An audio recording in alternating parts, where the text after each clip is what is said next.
అంతర్నిర్మాణము.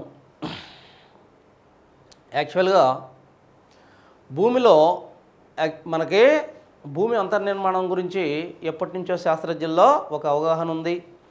మరి దాని అంతర్నిర్మాణం గురించి అనేక రకమైన మరి ప్రయోగాలు చేయడం ఎప్పటి నుంచో ప్రారంభమైంది. మరి భూమిలో ఏముంది అనేది కనుక్కోవడం కోసం మానవుడు పరితపించాడు. అసలు ఎన్ని పొరలుగా ఉంది, ఏమేమి ఉన్నాయి, ఏ ఏ పొరలు ఉన్నాయి, ఏ మినరల్స్ ఉన్నాయి, అసలు భూ అంతర్భాగంలో ఏముంది, అది ద్రవ రూపంలో ఉందా, అది ఘన రూపంలో ఉందా, లేకపోతే రెండు కలిసిన మిక్స్డ్ స్థితిలో ఉందా, పాక్షిక స్థితిలో ఉందా అనే దాని మీద అనేక రకాలుగా ఆలోచించారు శాస్త్రవేత్తలు. మానవుడు పరితపించడం జరిగింది.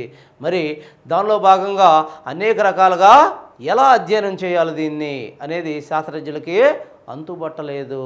ఎందుకనంటే యాక్చువల్గా మనం గనుల ద్వారా తవ్వగలిగితే యాక్చువల్గా మనం చూసినట్టయితే దీని వ్యాసార్థం ఎంత, భూమి యొక్క వ్యాసం మనం చెప్పుకున్నాం 12,756 కిలోమీటర్లు అయితే వ్యాసార్థం ఎంత 6,440 కిలోమీటర్లు. అంటే యాక్చువల్గా ఇది భూమి అయితే దీనిలో ఇక్కడి నుంచి ఇది ఎంత ఉంటుంది వ్యాసార్థం అంటే ఇది సెంటర్ అయితే ఇక్కడి నుంచి ఇది సెంటర్కి దీన్ని వ్యాసార్థం అంటారు, దీన్ని వ్యాసం అంటాం. మరి దీని వ్యాసార్థమే అంటే మధ్యలోకి జస్ట్ వ్యాసార్థమే 6,440 కిలోమీటర్లు ఇది. మరి యాక్చువల్గా మనం చూసినట్టయితే మనం ఎంతవరకు దువ్వాం, చాలా లోతు దువ్వాము. మామూలుగా గనులు అనుకుంటే పెద్ద పెద్ద గనులు 3 కిలోమీటర్లు 4 కిలోమీటర్ల వరకే దువ్వగలిగాం. లేదు యాక్చువల్గా ఏ పెట్రోల్ పైపులు ఈ పెట్రోల్ తీసే మరి పైపుల్ని మరి లోపలికి మనం చాలా లోతు వేసామనుకుంటే అవి కూడా 6 నుంచి 7 కిలోమీటర్ల లోతు వరకే వేయగలిగారు. పైపులు కూడా 6 నుంచి 7 కిలోమీటర్ల లోతు వరకే వేయగలిగారు. మరి అంతకన్నా సరే భూమి గురించి మనకి లోపల తెలియదు. అసలు ఏందనేది భూమి గురించే మనకు తెలియదు. ఎలా తెలుసుకోవాలి? మరి మనం డ్రిల్ చేసి లోపలికి పోగలమా? ఇంపాసిబుల్. అది 7 కిలోమీటర్లు వేయడానికే చాలా కష్టం అయింది.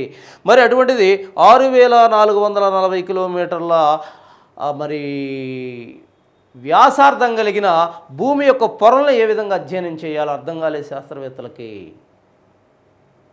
అయితే తర్వాత కాలంలో అధునాతన కాలంలో ఏం జరిగింది, అగ్ని పర్వతాలు రెండు యాక్చువల్గా అగ్నిపర్వతాలు ఎక్కడుంటాయి? ఇవి అగ్నిపర్వతాలు మనం చూసినట్టయితే భూమి అంతర్భాగంలో ఉంటాయి. 2 భూకంపాలు, ఒకటి అగ్నిపర్వతాలు, 2 భూకంపాలు, 3 యాక్చువల్గా ఉల్కలు. యాక్చువల్గా ఉల్కల్లో ఏముంటాయి మినరల్స్? ఫెర్రస్ నికెల్ ఉంటుంది. ఈ యాక్చువల్గా దీన్ని అధ్యయనం చేయడానికి పైనుంచి పడ్డ ఈ ఉల్కలు వీటిని అధ్యయనం చేసి భూమిలో ఇలా ఉండొచ్చని ఊహించడానికే అవకాశం ఏర్పడింది ఉల్కలో. తర్వాత అగ్నిపర్వతాలు తీసుకుంటే అగ్నిపర్వతాలు చాలా లోతు నుంచే లావా బయటికి వస్తుంది. కొన్ని కిలోమీటర్ల నుంచి కింద నుంచే లావా బయటకు వస్తుంది. ఆ లావా ద్వారా ఏముండొచ్చు, ఏ ప్రాంతంలో ఏముండొచ్చు అనేదాన్ని ఎస్టిమేషన్ వేయగలిగారు. అంతేకాకుండా భూకంపాలు చాలా లోతులో జరుగుతాయి, చాలా లోతు నుంచి భూకంపాలు జరుగుతూ ఉంటాయి. ఆ భూకంపాల నుంచి వచ్చే మామూలుగా ఏదైతే రేస్ ఉన్నాయో అంటే ఏ తరంగాలు ఉంటాయి భూకంపాలలో? PSL తరంగాలు ఉంటాయి. 3 రకాల తరంగాలు ఉంటాయి. ఈ తరంగాలు వచ్చేటప్పుడు వివిధ పొరల మధ్య నుంచి భూపొరల మధ్య నుంచి వస్తూ ఉంటాయి. వాటిని అధ్యయనం చేయడం ద్వారా యాక్చువల్గా ఈ పొరలను ఎస్టిమేషన్ వేయగలిగారు ఏముంటాయి అనేది. మరి దాని ఆధారంగా అతను సూయజ్ ఈ సూయజ్ అనే శాస్త్రవేత్త మరి ఈ భూమిని 3 పొరలుగా ఉందని గుర్తించడం జరిగింది. ఎవరు చేసేది ఇది? సూయజ్. బాగా గమనించాలి, సూయజ్ 3 పొరలు ఉన్నాయని ఫస్ట్ గమనించినవాడు ఎవరు? సూయజ్. ఇతని ప్రకారం భూమిలో ఏ పొరలు ఉన్నాయి చూద్దాం. దీనిలో ముఖ్యంగా ఫస్ట్ మనం భూమిని తీసుకుంటే భూమిని తీసుకుంటే ఈ భూమిలో యాక్చువల్గా ఇది కోర్ మధ్య, ఆ తర్వాత ఇది మ్యాంటిల్. దీనిలో మనం చూస్తున్నట్టయితే ఏంటిది, ఇది ఆస్తరం ఆవరణం. ఇది ఆస్తరం ఆవరణం. దీనిలో చూసినట్టయితే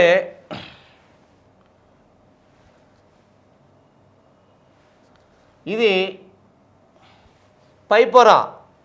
దీన్ని భూపటలం అన్నాడు, 3 రకాలుగా విభజించాడు. భూపటలం,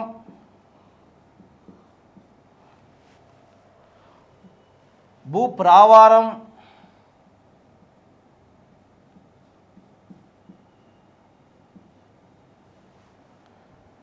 తర్వాత దీన్ని కోర్. భూపటలము, భూపటలం క్రస్ట్, ఎర్త్ క్రస్ట్. భూప్రావారం, దీన్ని మ్యాంటిల్ అన్నాడు. కోర్, యాక్చువల్గా దీన్ని భూమి కేంద్రము అన్నాడు. కేంద్రాన్ని కోర్ అంటారు. భూకేంద్రము, దీన్ని తెలుగులో భూకేంద్రము, భూకేంద్రం, దీన్నే కోర్ అన్నాడు. ఇక్కడ కూడా భూపటలం అంటే మనం చూసినట్టయితే ఇది యాక్చువల్గా మొత్తం ద్రవ్యరాశిలో, ఈ మొత్తం ప్రాంతంలో కేవలం 5% మాత్రమే ఉంది. మొత్తం భూమి 100% అనుకుంటే దాంట్లో భూపటలం కేవలం 5% మాత్రమే ఉంది. ఇది సన్నని పొర. భూమి మీద ఆవరించి ఉన్న పొరల్లో అతి సన్నని పొర ఈ పొరే. భూపటలం అనేది అతి సన్నని పొర. 45 కిలోమీటర్ల మేర విస్తరించిన పొర ఇది. 45 కిలోమీటర్ల మేర విస్తరించిన పొర. ఈ పొరను మనం చూసినట్టయితే ఈ పొరే మానవుడు నివసించేది. ఈ పొర మీదే మానవుడు మరి తనకు కావలసిన ఆహారాన్ని తయారు చేసుకుంది. ఈ పొర మీదే మానవుడికి కావలసిన మినరల్స్ని తీసుకుంటుంది. ఈ పొర మీదే భూపటలం. మరి ఈ భూపటలం యాక్చువల్గా ఏముంటుంది, రాకీ సర్ఫేస్ కలిగి ఉంటుంది. అనేక రకాలైన మినరల్స్తో కూడిన, ఖనిజాలతో కూడిన, రాళ్లతో కూడి ఉంటుంది. భూపటలం సాలిడ్గా ఉంటుంది యాక్చువల్గా.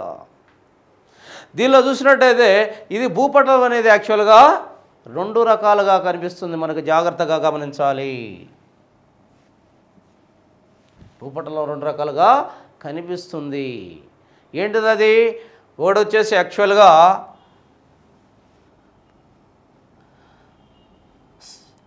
ఖండ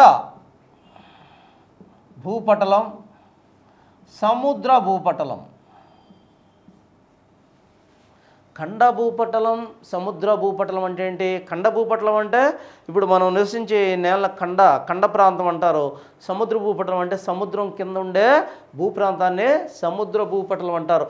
ఈ పైపొరే ఒకటేమో మనం నివసించే భూప్రాంతంగా ఉంది, రెండోది సముద్రం కింద ఉంది ఆ పొర, దాన్ని సముద్ర భూపటలం అంటున్నారు.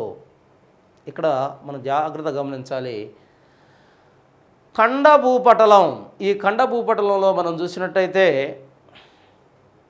మనకి ఏ మినరల్స్ ఎక్కువగా ఉంటాయి? ఈ ఖండ భూపటలం అనేది యాక్చువల్గా ఎక్కడ ఎక్కువగా ఉంటుంది అని మనం చూసినట్టయితే ఖండాల కింద, ఖండాల దగ్గరేమో ఖండ ప్రాంతంలో అత్యధికంగా ఉంటుంది, థిక్నెస్గా ఉంటుంది. సముద్ర భాగంలో చాలా తక్కువగా ఉంటుంది. సముద్ర భాగంలో చాలా తక్కువగా ఉంటుంది. మరి ఈ భూపటలం అనేది యాక్చువల్గా మరి ఖండ భాగాల్లో కూడా దేనిలో ఎక్కువగా ఉంటుంది? మైదానాల కన్నా. వరుస క్రమం చూడండి. ఇది దీని యొక్క థిక్నెస్, ఖండ భూపటలం థిక్నెస్ మైదానాల కన్నా పీఠభూముల దగ్గర థిక్నెస్ ఎక్కువగా ఉంటుంది. పీఠభూముల కన్నా కొండ ప్రాంతాలు, పర్వత ప్రాంతాల్లో దీని థిక్నెస్ ఎక్కువగా ఉంటుంది. అది గమనించాలి.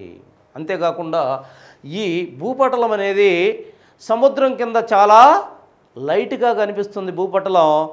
భూపటలం చాలా దాని యొక్క విడ్త్, థిక్నెస్ చాలా తక్కువగా కనిపిస్తుంది. అంతేకాకుండా పసిఫిక్ మహాసముద్రం వంటి మహాసముద్రాల యొక్క అగాధాలలో, వ్యాలీస్, అగాధ ప్రాంతాలలో ఇది ఆబ్సెంట్ అయి ఉంటుంది భూపటలం. గమనించాలి.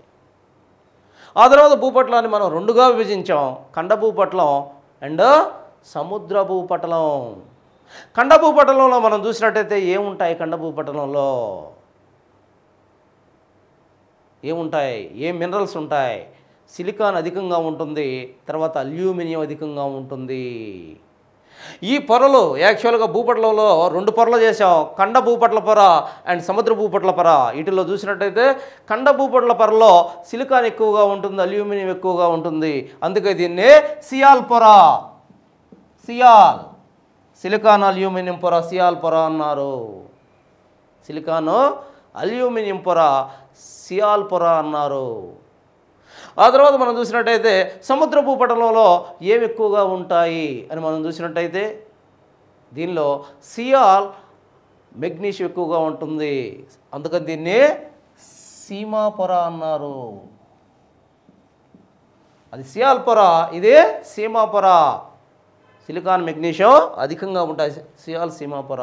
ఈ పలుచిన పొర రాతి పొర యాక్చువల్గా. మరి ఈ రెండిటి మధ్య వీటిని విభజించే మరి సరిహద్దు రేఖను ఏమంటున్నారంటే కెనరాయిడ్ లేదా క్యాండ్రిడ్ డిస్కంటిన్యూటీ.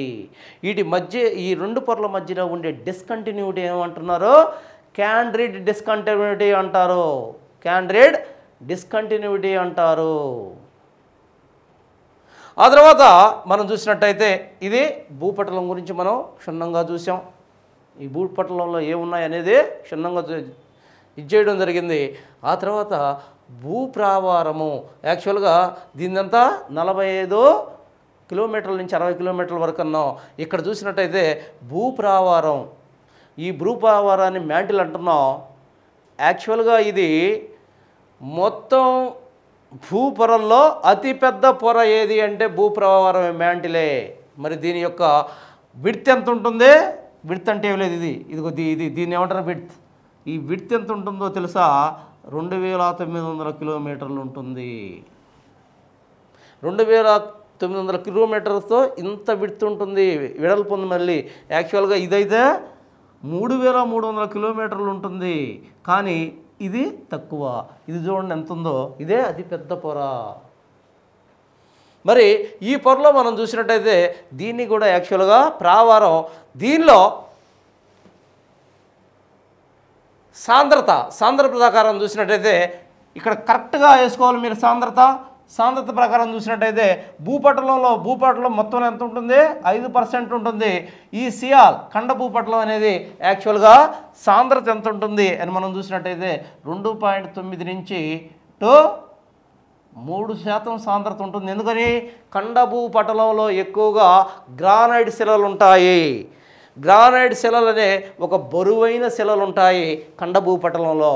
దానివల్ల సాంద్రత 2.9 నుంచి 3% సాంద్రత ఉంటుంది. అదే సముద్ర భూపటలంలో చూసినట్టయితే తేలికైన బసాల్టిక్ శిలలు ఉంటాయి. దానివల్ల ఇక్కడ సాంద్రత అనేది యాక్చువల్గా లెస్ దెన్ 2.9% ఉంటుంది. 2.9% ఉంటుంది. ఇక్కడ చూసినట్టయితే భూప్రావారంలోకి వచ్చేసరికి దీని మొత్తంలో అతిపెద్ద పొర మరి ఎంత శాతం కలిగి ఉంటుంది? ఇది భూప్రావారం మొత్తంలో అంటే 60% కలిగి ఉంటుంది. 60% కలిగి ఉంటుంది. 2900 కిలోమీటర్లు ఉంటుంది, 60% కలిగి ఉంటుంది. మరి దీని యొక్క విశిష్ట సాంద్రత ఎంత అని మనం చూసినట్టయితే దీని విశిష్ట సాంద్రత 3.5 నుంచి 5.5%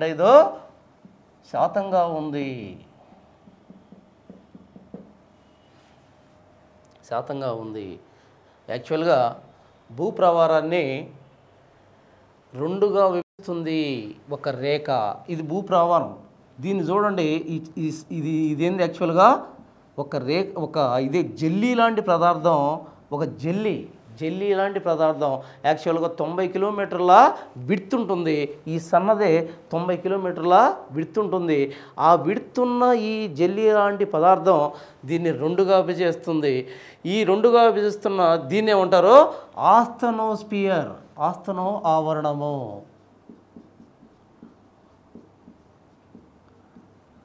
అంటే అర్థమైంది? ఇది 2గా విభజిస్తుంది. ప్రావారం అని చెప్పాం కదా, ఇది ఎగువ ప్రావారం, ఇది ఎగువ, ఇది దిగువ. ఈ ఎగువ ప్రావారానికి దిగువ ప్రావారం చూడండి, చాలా సింపుల్గా చెప్తున్నా. ఎగువ ప్రావారానికి దిగువ ప్రావారానికి మధ్యలో ఏముంది? ఇదొక సన్నని పొర. ఈ పొరనే ఆస్తన ఆవరణం అంటారు. ఇదొక జెల్లీ లాంటి పదార్థం. ఆ జెల్లీ మీద చూడండి, ఆ జెల్లీ మీద ఏముంది? ఎగువ పొర ఉంది. అవునా? ఇది జెల్లీ లాంటి పదార్థం. దీని మీద ఏముంది? ఎగువ ప్రావారం ఉంది. మరి ఎగువ ప్రావారం అనేది కూడా ఒక సన్నని పొర, ఒక సన్నని పొర. కేవలం 100 కిలోమీటర్ల నుంచి 120 కిలోమీటర్ల విడ్త్ మాత్రమే ఉంటుంది. అయితే ఇదంతా కూడా శిలాయుత నిర్మితం. శిలాయుత నిర్మితం అయినందువల్ల ఇక్కడ చూడండి, ఎగువ ప్రావారాన్ని భూపటలాన్ని కలిపి ఏమంటున్నారు? లిథోస్పియర్ అంటున్నారు. చాలా జాగ్రత్తగా గమనించాలి. ఎగువ ప్రావారాన్ని ఈ భూపటలాన్ని ఈ రెండు కలిపి ఏమంటున్నారు? లిథోస్పియర్, లిథోస్పియర్ అంటున్నారు. ఈ లిథోస్పియర్ అనేది ఈ ఆస్తనో ఆవరణం అనే ఒక జెల్లీ లాంటి పదార్థం మీద ఈ పలకలు, భూపటల పలకలు కదులుతూ ఉన్నాయని చెప్తారు. చాలా డెప్త్గా మీరు అర్థం చేసుకుంటే కానీ అర్థం కాదు. 4-5 సార్లు చూడాలి ఇది మీరు. తర్వాత మరి ఈ ఆస్తనో ఆవరణం మీద ఈ రెండు కలిసి ఏమన్నా శిలా పలకల్ని పలకలు అంటున్నాం. ఈ పలకలు దీని మీద మూవ్ అవుతూ ఉంటాయి, చలిస్తూ ఉంటాయి. ఓకే. ఆ తర్వాత దిగువ ప్రావారం, ఇది దిగువ ప్రావారం. ఈ దిగువ ప్రావారం అనేది చాలా విడ్త్గా ఉంటుంది. మరి ఈ దిగువ ప్రావారంలో అత్యధికంగా సిలికాన్ మినరల్స్ ఉంటాయి. అందుకనే దీన్ని సిలికాన్ పొర అని కూడా అంటారు. ఏ పొరని? సిలికాన్ పొర అంటారు. ఈ పొరనే సిలికాన్ పొర అని కూడా అంటారు. సిలికాన్ అయాన్లు చాలా ఎక్కువగా కనిపిస్తాయి. ఇది ప్రావారము, ప్రావారం గురించి. ఆ తర్వాత భూకేంద్రము. దీన్ని కాడ చూసినట్టయితే చూడండి, ఇక్కడ ఇది సెంటర్ అనుకుంటే మనం దీనికి మొత్తానికి సెంటర్ ఇదే కదా, భూమికి మొత్తానికి. ఆ సెంటర్ కాడ నుంచి ఎంత విడ్త్ ఉంది అని మనం చూసినట్టయితే ఇక్కడి నుంచి ఇది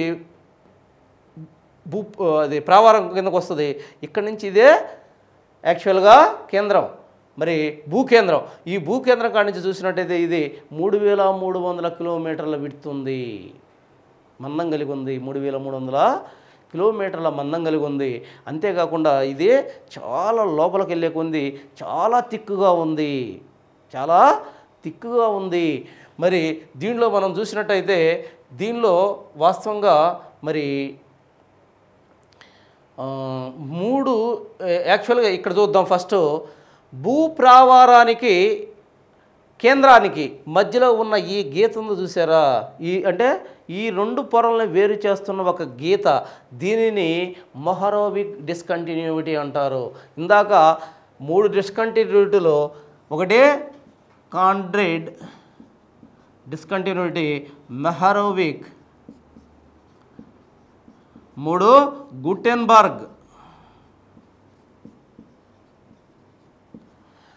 క్యాండ్రిడ్ డిస్కంటిన్యూటీ ఇందాకేం చెప్పాం? భూపటలంలో ఖండ భూపటలం, సముద్ర భూపటలానికి మధ్య ఉన్న డిస్కంటిన్యూటీ లేదా పొరనే, వాటి రెండుని విడదీసే పొరనే క్యాండ్రిడ్ డిస్కంటిన్యూటీ అన్నాం.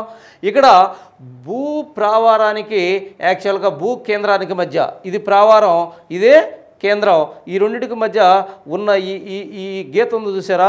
ఈ రెండింటిని విడదీస్తున్న ఈ గీత, మరి ఈ పొరను ఏమంటున్నాం? మెహరోవిక్ డిస్కంటిన్యూటీ అంటున్నాము. మెహరోవిక్ డిస్కంటిన్యూటీ అంటున్నాం. ఆ తర్వాత చూసినట్టయితే దీనిలో మనకి మరి భూకేంద్రంలో మనకు 3 పొరలు ఉంటాయి. 3 పొరలు ఉంటాయి.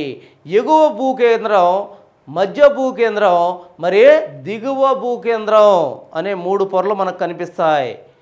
ఎగువ భూకేంద్ర పొరని మనం తీసుకున్నట్టయితే అది యాక్చువల్గా కొంచెం మరి లిక్విడ్గా ఉంటుంది. మధ్య భూకేంద్ర పొర తీసుకుంటే సెమీ లిక్విడ్గా ఉంటుంది. దిగువ భూకేంద్ర పొర తీసుకుంటే కంప్లీట్గా అదే సాలిడ్గా ఉంటుంది. అవి గుర్తుపెట్టుకోండి చాలు. భూకేంద్రంలో మనకి 3 రకాల పొరలు కనిపిస్తాయి. వాటిని 3 పొరలుగా విభజించాం. మళ్ళీ లోపల భూకేంద్రాన్ని వాటిలో ఎగువ పొర, దిగువ పొర, మధ్యస్థ పొర, దిగువ పొర. ఎగువ పొర కొంచెం యాక్చువల్గా మనకి లిక్విడ్ రూపంలో ఉంటుంది, మధ్యస్థ పొర మరి పాక్షిక లిక్విడ్ రూపంలో ఉంటుంది, దిగువ పొర అంటే లోపల పొర అంతర్గత పొర యాక్చువల్గా సాలిడ్గా ఉంటుంది. దీంట్లో మనం చూసినట్టయితే ఈ లోపల ఉన్న ఈ కేంద్ర ప్రాంతం చాలా హైలీ వెయిట్గా ఉంటుంది, సాంద్రత కలిగి ఉంటుంది. దీని సాంద్రత మనం చూసినట్టయితే ఎంత సాంద్రత దీనిది చూడండి, ఇక్కడ విశిష్ట సాంద్రత వీటికి ఎంత ఉంది, దీనికి విశిష్ట సాంద్రత 11 నుంచి 13 దాకా ఉంటుంది, శాతం వరకు ఉంటుంది విశిష్ట సాంద్రత. అంత థిక్నెస్గా ఉంటుంది ఇది. మరి దీనిలో కూడా యాక్చువల్గా పై పొరకి కింద పొరకి మధ్య ఉన్న డిస్కంటిన్యూటీ ఏమంటున్నా, Gutenberg discontinuity. Gutenberg discontinuity. Okay, ఇక్కడ యాక్చువల్గా మీరు గమనించాల్సింది ఇదే. 3 రకాల డిస్కంటిన్యూటీలో ఖండ భూపటలానికి సముద్ర భూపటలానికి క్యాండ్రిక్ డిస్కంటిన్యూటీ, ఆ తర్వాత భూపటలానికి భూప్రావారానికి మధ్యలో ఉన్నదే మహరోవిక్ డిస్కంటిన్యూటీ, మరి ఎగువ ప్రావారానికి దిగువ ప్రావారానికి మధ్య ఉన్న పొర ఆస్తన ఆవరణం. మరి అలా కాకుండా ఇక్కడ ప్రావారానికి తర్వాత కేంద్రానికి భూకేంద్రానికి మధ్య ఉన్న పొర గుటెన్బర్గ్ డిస్కంటిన్యూటీ. Gutenberg discontinuity. మళ్ళీ కన్ఫ్యూజ్ కాకుండా వినండి, భూపటలంలో ఖండ భూపటలానికి సముద్ర భూపటలానికి క్యాండ్రిక్ డిస్కంటిన్యూటీ, మరి భూపటలానికి భూప్రావారానికి మహరోవిక్ డిస్కంటిన్యూటీ, అలా కాకుండా ఎగువ ప్రావారానికి దిగువ ప్రావారానికి ఆస్తన ఆవరణం, మరి ప్రావారానికి తర్వాత భూకేంద్రానికి మధ్యలో గుటెన్బర్గ్ డిస్కంటిన్యూటీ. ఇవన్నీ కూడా గుర్తుంచుకోవాలి. ఆ తర్వాత మనం చూసినట్టయితే వీటిల్లో భూపటలాన్ని మనం తీసుకున్నట్టయితే ఫస్ట్ భూపటలంలో ఏది ఎక్కువగా ఉంటుంది, అన్నిటికన్నా ఎక్కువగా ఆక్సిజన్ ఎక్కువగా ఉంటుంది, తర్వాత సిలికాన్ ఎక్కువగా ఉంటుంది. ఫస్ట్ ఆక్సిజన్ ఎక్కువగా ఉంటుంది, తర్వాత సిలికాన్ ఎక్కువగా ఉంటుంది, తర్వాత అల్యూమినియం ఎక్కువగా ఉంటుంది, తర్వాత ఫెర్రస్ ఎక్కువగా ఉంటుంది. ఆ విధంగా మనం భూపటలం కానీ తీసుకున్నట్టయితే ఈ 4ని గుర్తుపెట్టుకోవాలి ఏమి ఎక్కువగా ఉంటాయి అనేది. దరిదాపు 44% ఆక్సిజన్ ఉంటుంది లోపల భూపటలంలో. అలా కాకుండా భూమి మొత్తంలో అన్ని పొరల్లో కలిపి కానీ మనం కానీ చూసినట్టయితే అన్ని పొరల్లో ఏది ఎక్కువగా ఉంటుందని మనం చూసినట్టయితే అన్ని పొరల్లో చూసినట్టయితే అంటే భూమి మొత్తాన్ని తీసుకొని చూసినట్టయితే భూమి మొత్తంలో ఫెర్రస్ ఎక్కువగా ఉంటుంది. ఎందుకని యాక్చువల్గా ఈ భూకేంద్రం చూడండి, భూకేంద్రంలో ఏమి ఎక్కువగా ఉంటాయి, నికెలు ఫెర్రస్. అందుకనే దీన్ని నిఫే పొర అంటారు. దీన్ని నిఫే పొర అంటారు. ఎందుకని దీంట్లో నికెలు ఫెర్రస్ అత్యధికంగా ఉంటాయి. దీంట్లో భూకేంద్రంలో ఫెర్రస్ అనేది అన్ని ప్రాంతాల్లో మనకు కనిపిస్తుంది కాబట్టి మొత్తంలో భూమిలో తీసుకుంటే ఫెర్రస్ అధికంగా ఉంటుంది. కేవలం భూపటలంలో తీసుకుంటే ఏది ఎక్కువగా ఉంటుందంటే ఆక్సిజన్ ఎక్కువగా ఉంటుంది, మూలకం ఆక్సిజన్ ఎక్కువగా ఉంటుంది. ఈ విషయాల్ని ఖచ్చితంగా గమనించాలి. మరి భూ అంతర్ నిర్మాణం తర్వాత మనకి యాక్చువల్గా దీని గురించి 2 సైద్ధాంతిక సిద్ధాంతాలు మనకి తెలుస్తున్నాయి. ఒకటి continental drift theory, 2 plate tectonic theory. ఒకటి కాంటినెంటల్ ఖండచలన సిద్ధాంతం. ఈ ఖండచలన సిద్ధాంతాన్ని తీసుకున్నట్టయితే ఖండచలన సిద్ధాంతాన్ని ఎవరు ప్రపోజ్ చేశారు, యాక్చువల్గా ఫస్ట్ ఖండచలన సిద్ధాంతాన్ని ప్రపోజ్ చేసినాడు ఎవరు, ఆల్ఫ్రెడ్ వెజనర్. ఈ ఆల్ఫ్రెడ్ వెజనర్ అనే అతను ప్రకారం ఏం జరుగుతుంది, యాక్చువల్గా ఒకనొక కాలంలో యాక్చువల్గా ఈ భూమండలం అంతా కూడా ఇక్కడ మనం చూద్దాం, ఈ భూప్రాంతం అంతా కూడా యాక్చువల్గా ఒక మహా ముద్దలాగా ఉండింది. దాన్ని ప్యాంజియా అన్నాడు. దాని చుట్టూ ఉన్న రెండు సిద్ధాంతాలు పుట్టుకొచ్చాయి. ఒకటి ఖండచలన సిద్ధాంతం. ఈ ఖండచలన సిద్ధాంతం ప్రకారం యాక్చువల్గా దీన్ని ఆల్ఫ్రెడ్ వెజనర్ అనే అతను ప్రపోజ్ చేశాడు. ఇతని ప్రకారం ఏం జరిగింది, ఆనాటి కాలంలో ఈ ఖండాలన్నీ లేవు, మొత్తం ఖండాలన్నీ కలిసి ఒక ముద్దలాగా ఏర్పడ్డాయి. దీన్ని మహాఖండం ప్యాంజియా అన్నారు. సముద్రాలన్నీ కలిసి ఒక మహాసముద్రం ఏర్పడ్డాయి. దీన్ని ప్యాంతలెస్సా అన్నారు. ఆ తర్వాత కాలంలో లోతు తక్కువగా ఉన్న ఈ మధ్యలో ఉన్న ఒక సన్నటి తెత్తిసి ఈ మహాఖండాన్ని 2 భాగాలుగా విభజించింది. మరి పై భాగాన్ని లారెన్షియా అన్నారు, కింద భాగాన్ని గోండ్వానా అన్నారు. ఈ పై భాగాన్ని యాక్చువల్గా లారెన్షియా అన్నారు. ఇది టెథెస్సీ. ఈ టెథెస్సీ దగ్గర పగులు వచ్చింది. పగులు వచ్చేసి ఇది ఉత్తర భాగం ఉత్తరానికి, దక్షిణ భాగం దక్షిణంగా ఇదైంది. ఉత్తర భాగాన్ని లారెన్షియా ఖండం అన్నారు. మహాఖండాన్ని 2 మహాఖండాలుగా విడిపోయింది. ఉత్తర మహాఖండాన్ని లారెన్షియాని, దక్షిణ మహాఖండాన్ని గోండ్వానా అనడం జరిగింది. ఆ తర్వాత కాలంలో ఏం జరిగింది? ఆ తర్వాత క్రమంగా ఈ మహాఖండాలు చిన్నగా అంతర్గత బలాల వల్ల చిన్నగా పగుళ్ళు వచ్చాయి. ఈ ప్లేట్స్ ఏదైతే ఇందాక మనం చెప్పుకున్నామో, ఈ పొరల భూపొరల్లో మనం చూసుకున్నట్టయితే 3 పొరలకు మనకు కనిపిస్తున్నాయి. ఈ భూపొరల్లో మనకి యాక్చువల్గా ఏం కనిపిస్తుంది? ఇది ప్రావారం దగ్గర ఏదైతే ఆస్థనోస్పియర్, ఈ ఆస్థనోస్పియర్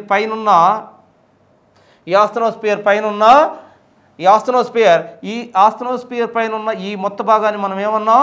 పలకలు అన్నాము. ఆస్థనోస్పియర్ మీద ఈ పలకలు జస్ట్ మూవ్ అవుతూ ఉన్నాయని చెప్పాం.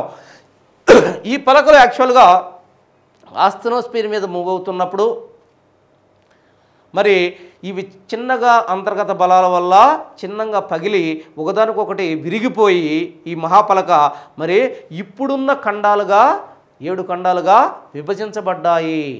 పైనున్న ఏదైతే లారెన్షియా అనేది మనకి ఏ ఖండాలుగా విభజించబడింది? ఉత్తర అమెరికా, ఐరోపా, ఇటు ఆసియా, అంతేకాకుండా కొన్ని దీవులుగా విభజించబడింది. ఆ తర్వాత కింద ఉన్న గోండ్వానా దేనిగా విభజించబడింది? దక్షిణ అమెరికా అండ్ ఆఫ్రికా, ఆస్ట్రేలియా ఈ రకంగా విభజించబడిందని చెప్పడం జరిగింది చిన్నగా. ఆ తర్వాత ఈ ఖండాల మధ్యలో సముద్రాలు చేరి సముద్రాలు కూడా మహాసముద్రాలుగా కొన్ని, ఆ తర్వాత చిన్న సముద్రాలుగా కొన్ని ఏర్పడ్డాయి అనేది ఆల్ఫ్రెడ్ వెజనర్ చెప్తాడు. అంతేకాకుండా తన సిద్ధాంతంలో మరి అనేక రుజువులు ఇతను చూపించడం జరిగింది. జీసా వివరణ అనేక రకాలుగా వివరించడం జరిగింది. ఏం చెప్తాడు ఇతను? యాక్చువల్గా ఏదైతే దక్షిణ అమెరికా యొక్క బ్రెజిల్ దగ్గర ఉన్న బల్జిని తీసుకొచ్చి ఇక్కడ ప్రపంచ పటంలో ఒకసారి మనం చూసినట్టయితే దక్షిణ అమెరికా యొక్క బల్జిని తీసుకొచ్చి చూడండి. ఇక్కడ దక్షిణ అమెరికా బల్జ్, ఈ దక్షిణ అమెరికా బల్జీలో ఈ విధంగా ఉంటుంది. ఎలా ఉంటుంది? ఈ విధంగా ఉంటుంది దక్షిణ అమెరికా. అంతేనా? ఇది దక్షిణ అమెరికా ఉండేది. ఇది దక్షిణ అమెరికా యొక్క బల్జ్. ఈ దక్షిణ అమెరికా బల్జ్ యాక్చువల్గా ఆఫ్రికా ఎలా ఉంటుంది? ఇది ఆఫ్రికా. ఈ దక్షిణ అమెరికా బల్జ్ తీసుకొచ్చేసి ఆఫ్రికా యొక్క ఇది యాక్చువల్గా ఆఫ్రికా యొక్క గల్ఫ్కి లో సెట్ చేస్తే ఈ 2 కూడా కరెక్ట్గా సెట్ అవుతాయి. దీన్ని బట్టి ఏం తెలుస్తుంది? ఒకప్పుడు ఇదంతా కలిసి ఉండేదని, ఆ తర్వాత ఇవి విడిపోయినాయి అని చెప్పడం కోసం ఇతను ఈ సిద్ధాంతాన్ని సిద్ధీకరించడం జరిగింది.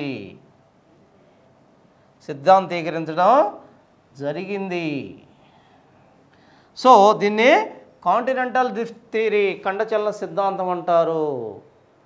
ఆ తర్వాత మనకు వచ్చిన సిద్ధాంతం 2 ప్లేట్ టెక్టానిక్ థియరీ, పలక విరూపక సిద్ధాంతం, ప్లేట్ టెక్టానిక్ థియరీ. ఈ ఖండచలన సిద్ధాంతాన్ని మరి ఆల్ఫ్రెడ్ వెజనర్ కేవలం ఖండాలు ఎట్టు ఏర్పడ్డాయి, సముద్రాలు ఎట్టు ఏర్పడ్డాయి అని మాత్రమే చెప్పగలిగాడు, దానికి కారణాలు చెప్పగలిగాడు. ఆ తర్వాత పలక విరూపణ సిద్ధాంతంలో మోర్గాన్, ఎవరు? ఎడి మోర్గాన్. ఈ మోర్గాన్ ఏం చెప్తాడంటే పలక విరూపణ సిద్ధాంతంలో యాక్చువల్గా ఇందాక మనం చెప్పుకున్న మరి ఆస్థనోస్పియర్ మీద ఉన్న పలకలు యాక్చువల్గా ఏదైతే మన ఖండాలు అనుకుంటున్నాయి ఇవన్నీ కూడా పలకలు అంటాడు అతను. ఈ ఆస్థనోస్పియర్ అనే ఒక సముద్రం మీద ఒక దాన్ని ఏమంటారు, యాక్చువల్గా దాన్ని ఒక బంకలాగా ఉండే ఈ ఆస్థనోస్పియర్ అనే దాని మీద అవి కదులుతూ ఉన్నాయి, చెలిస్తూ ఉన్నాయి అంటాడు.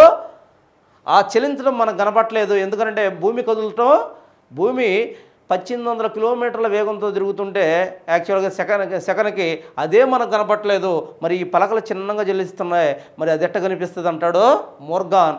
మరి ఇతని ప్రకారం ఏంటి? యాక్చువల్గా ఈ పలకలు చెల్లించటం వల్లే ఇప్పుడు భూగోళం మీద ఉన్న యాక్చువల్గా ఏ అయితే మరి పీఠభూములు కానీ మైదానాలు కానీ లేకపోతే పర్వతాలు పీఠభూములు మైదానాలు ఏర్పడడానికి మెయిన్ కారణం పలక విరూపక సిద్ధాంతం అంటాడు. దీని ప్రకారం ఏం చెప్తాడు ఇతను? యాక్చువల్గా ఇప్పుడు ఉన్నంతా కూడా భూమి మీద ఉన్న ఈ భూపటలం మొత్తం కూడా కొన్ని పలకలుగా విభజించబడి ఉంది. కొన్ని పలకలు సముద్రం కింద ఉన్నాయి, కొన్ని పలకలు ఖండభాగంలో మనకు కనిపిస్తూ ఉన్నాయని చెప్తాడు. మరి ఈ పలకలు ఏ అయితే ఉన్నాయో ఆ పలకలు యాక్చువల్గా ఈ రకంగా ఉంటే పలకలు, ఈ పలకల మధ్య ఒకదానికొకటి దగ్గరగా ఉన్న పలకలు, కొన్ని పలకలు దూరంగా పోతున్నాయి ఒకదానికొకటి. కొన్ని పలకలు చూస్తే యాక్చువల్గా కొన్ని పలకలు చూస్తే ఈ పలకలు ఒకదానికొకటి దగ్గరగా వస్తున్నాయి. కొన్ని పలకలు యాక్చువల్గా దూరంగా పోతున్నాయి, కొన్ని పలకలు ఏమవుతున్నాయి? దగ్గరగా వస్తున్నాయి. కొన్ని పలకలు దగ్గరగా వస్తున్నాయి అంటాడు మోర్గాన్. ఇలా దగ్గరగా రావడం వల్ల రెండు పలకలు యాక్చువల్గా మనం చెప్పాం హిమాలయాలు ఏర్పడ్డాయని చెప్పాం. రెండు పలకలు దగ్గరగా రావడంతో ఆ రెండు పలకల మధ్య ఉన్న ఏదైతే ఆ రెండు పలకల మధ్య ఉన్న ఒక మెత్తటి మట్టి పదార్థం ఆ గట్టి రెండు పలకల మధ్య ఒత్తబడి మన చేతిలో యాక్చువల్గా మన గోధుమ పిండిని కానీ గట్టిగా ఒత్తితే ఏ విధంగా ముడతలుగా పైకి లేస్తుందో ఆ విధంగా రెండు పలకల మధ్య ఆ మట్టి ఒత్తబడి చాలా పెద్ద ఎత్తులో ముడతలుగా లేచిన మహాపర్వతాలు ఏర్పడ్డాయి. మరి ఆ మహాపర్వతాలనే మనం హిమాలయ పర్వతాలు లాంటి అనేక పర్వతాలు దీనివల్ల ఏర్పడ్డాయి అంటాడు మోర్గాన్. వాటినే ముడుతు పర్వతాలు అంటారు. వీటి వల్ల ఏది రెండు పలకలు దగ్గర రావడం వల్ల ఏర్పడే పర్వతాలు ఏంటి? ముడుత పర్వతాలు. ఆ తర్వాత ఖండ పర్వతాలు కూడా ఏర్పడతాయి దీనివల్ల. ఆ తర్వాత మనం చూసినట్టయితే దీనివల్ల ఖండ పర్వతాలు మనకి ఏర్పడటం మనం గమనిస్తాము. ఏం జరుగుతుంది ఇక్కడ? మనం చూసినట్టయితే యాక్చువల్గా రెండు పలకలు ఒకదానికొకటి దూరంగా వెళ్ళిపోతూ ఉన్నాయి. దూరంగా వెళ్ళిపోయినప్పుడు ఇక్కడ ఫ్రాక్చర్ జోన్ ఏర్పడుతుంది, పగులు ఏర్పడుతుంది, ఖాళీ ప్రాంతం ఏర్పడుతుంది. ఖాళీ ప్రాంతం ఏర్పడుతుంది. దానివల్ల ఏమవుతుంది? రిఫ్ట్ లోయలు ఏర్పడతాయంటాడు మరి మోర్గాన్. అంతేకాకుండా దీనివల్ల ఏది రెండు పలకలు దగ్గరగా రావడం వల్ల మరి ఇక్కడ కూడా ఏం ఏర్పడతాయంటాడు? యాక్చువల్గా అక్కడ కూడా పగుల్లోయలు ఏర్పడతాయి.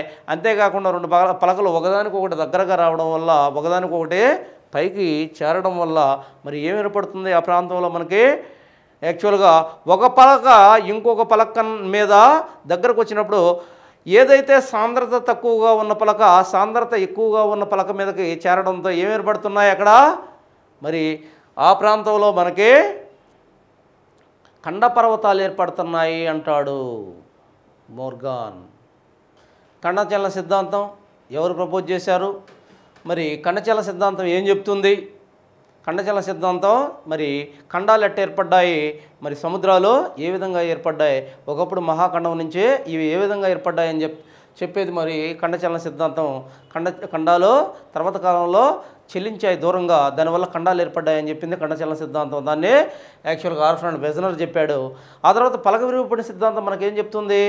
ఈ మహాఖండాలు మహాసముద్రాలు ఏర్పడింది ఖండచలన సిద్ధాంతం వల్లని ఆల్ఫ్రెడ్ వెజనర్ చెప్తే, మరి అవి కాకుండా ఈ మహాఖండాల మీద ఏర్పడిన భూస్వరూపాలు అవి రిడ్జెస్ కానీ యాక్చువల్గా పీఠభూములు కానీ మైదాన ప్రాంతాలు కానీ మరి మౌంటైన్స్ పర్వత ప్రాంతాలు కానీ అవన్నీ కూడా పర్వతాలు పీఠభూములు మరి మైదానాలు మరి రిడ్జెస్ ఈ పగులు లోయలు ఇవన్నీ కూడా ఏ విధంగా ఏర్పడ్డాయి అని చెప్పేదే పలక విరూపణ సిద్ధాంతం. దీనిలో యాక్చువల్గా మోర్గాన్ ఏం చెప్తాడో పలకలు మూడు రకాలుగా చెల్లిస్తాయని చెప్తాడు. ఆ మూడు రకాలుగా చెల్లించేటప్పుడు దగ్గరగా చెల్లిస్తాయి, మరి దగ్గరగా అభిసరణంగా చెల్లిస్తాయి. దగ్గరగా చెల్లించినప్పుడు ఏర్పడతాయి? మామూలుగా రిడ్జెస్ ఏర్పడతాయి, అంతేకాకుండా మహాపర్వతాలు ఏర్పడతాయి. మరి దూరంగా చెల్లించినప్పుడు రెండోది పలకలు ఒకదానికి దూరంగా చెల్లిస్తాయి. ఆ దూరంగా చెల్లించినప్పుడు రిఫ్ట్ వ్యాలీస్ అనేది ఏర్పడతాయి. అంతేకాకుండా కొన్ని ఒకదానికొకటి సమాంతరంగా చెల్లిస్తాయి. మూడోది రెండు చూపించాను మీకు. మూడోది ఈ విధంగా చెల్లిస్తుంది ఈ పలక. మీకింత యాక్చువల్గా డెప్త్ అడగరు. మరి ఏ విధంగా చెల్లిస్తున్నాయి? ఇటు పైకి ఇటు కిందకి చెల్లిస్తాయి. దీన్ని ట్రాన్స్ఫార్మ్ బౌండరీస్ అంటారు. Transform boundaries. ఇది పైకి పోతే ఇది కిందకు పోతుంది. ఆ పోయేటప్పుడు ఒకదానికొకటి గట్టిగా రాసుకోవడం వల్ల ఈ మధ్య ప్రాంతం మరి కొంత దెబ్బతి ఫ్రాక్చర్ ఇదవుతుంది. ఆ మధ్యలో ఉన్న భాగం నష్టపోతుంది. ఈ మధ్యలో ఉన్న భాగం దానివల్ల కొన్ని రకాల భూస్వరూపాలు ఏర్పడతాయని చెప్తున్నాడు. మరి ఇక్కడ మోర్గాన్ పలక విరూపణ సిద్ధాంతం మీరు గుర్తుపెట్టుకోవాల్సింది. పలక విరూపణ సిద్ధాంతంలో యాక్చువల్గా ఖండచలన సిద్ధాంతంలో ఏర్పడిన ఖండాలు మరి మహాసముద్రాలు ఏర్పడతాయి. అక్కడ ఏర్పడిన వాటి మీద ఏర్పడే భూస్వరూపాల గురించి పలక విరూపణ సిద్ధాంతం చెప్తుంది. ఆ ఖండాల మీద ఆ సముద్రాల్లో ఏర్పడే రిడ్జెస్ ఎట్ట ఏర్పడుతున్నాయి, దాంట్లో ఏర్పడే రిడ్జెస్ ఎట్ట ఏర్పడుతున్నాయి, పర్వతాలు ఎట్ట ఏర్పడుతున్నాయి, పీఠభూములు ఎట్ట ఏర్పడుతున్నాయి, ఖండ పర్వతాలు ఎట్ట ఏర్పడుతున్నాయి, అంతేకాకుండా పగులు లోయలు ఏ విధంగా ఏర్పడుతున్నాయి, దానికంతటికి ఏ కారణం, పలకలు చెలించడం వల్లే కారణం. ఇవి మొత్తం భూపట్లం కూడా కొన్ని పలకలుగా ఉంది. ఆ పలకలు 3 రకాలుగా చెలిస్తున్నాయి. ఆ 3 రకాలుగా చెలించడం వల్లే ఇన్ని రకాల భూస్వరూపాలు ఏర్పడుతున్నాయని చెప్పడం జరిగింది. సో దీంతో మనకి యాక్చువల్గా భూ అంతర్నిర్మాణం, ఆ అంతర్నిర్మాణంలో భాగంగా మరి ఇద్దరు శాస్త్రవేత్తలు మహాశాస్త్రవేత్తలు చెప్పిన 2 సిద్ధాంతాల గురించి మనం సవివరంగా దీంట్లో చర్చించుకోవడం జరిగింది కంప్లీట్గా. సో దీన్ని యాక్చువల్గా దీని మీద జాగ్రత్తగా దృష్టి పెట్టాలని మనవి చేస్తున్నాను.